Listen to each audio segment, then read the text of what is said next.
Տիկին Ամալիա, այս վիդեոն հատուկ ձեր համար է։ Դուք իմ նախորդ վիդեոյի կոմենտի տակ գրել էիք, որ մայկայով չի կարելի վիդեո անել, դրա համար այսօր կպատրաստեմ կոստյումով եւ վերնաշապիկով։ Այսօր պատրաստում ենք գետնանուշի կարագ, արախիսովое масло։ Դրա համար վերցնում ենք գետնանուշ։ Ես դանդաղ լցվում եմ, ասենց արագ լցնում։ Տիկին Ամալիա, ասենց ձեռքով եմ լցնում, կներեք ինձ։ Ու 0 կալորիականությամբ ստևիա։ Ինքը փոխարինում է շաքարին։ Ասենց նստեմ մի քիչ ներքև կլինի կամերան, բայց դուք մի նեղվեք, Տիկին Ամալիա, ամեն ինչ նորմալ է։ Ես կլցնեմ 2 ճաշի գդալ։ Հետո այսպես հացնում ենք տեղը ու միացնում ենք։ Ահա բայց ոնց որ թե վերջ։ Վաու։ Հիմա նայեք, սա առանց կոնսերվանտների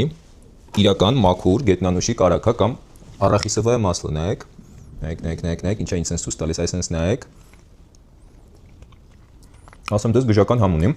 Մի քիչ մածուցիկ չի, բայց որ դնենք սառնարանի մեջ կդառնա մածուցիկ, ինչ ենք անում։ Գետնանուշը ստևիայի հետ խփում ենք, ու ստանում ենք շատ համով գետնանուշի կարագ։ Սա կարելակցել են հացիկների վրա, խլիպցիների վրա ու հանգիստ ուտել։ Ուղղակի պետք է հիշել, որ ինքը կալորիական է, օգտակար է, բայց կալորիական։ Ու իրենց կարելի է ուտել օրական, չգիտեմ, 1 մաքսիմում 2 ճաշի գտալ։ Բայց շատ արագ ու հեշտ ռեցեպտ է։ Եկեք Տիկին Ամալիա, կներեք, բայց մյուս վիդեոներում ասենց հարմար չելի երևելի մայկայով պետք է նկարվեմ։ Անձամբ ձեզնից ներողություն եմ խնդրում։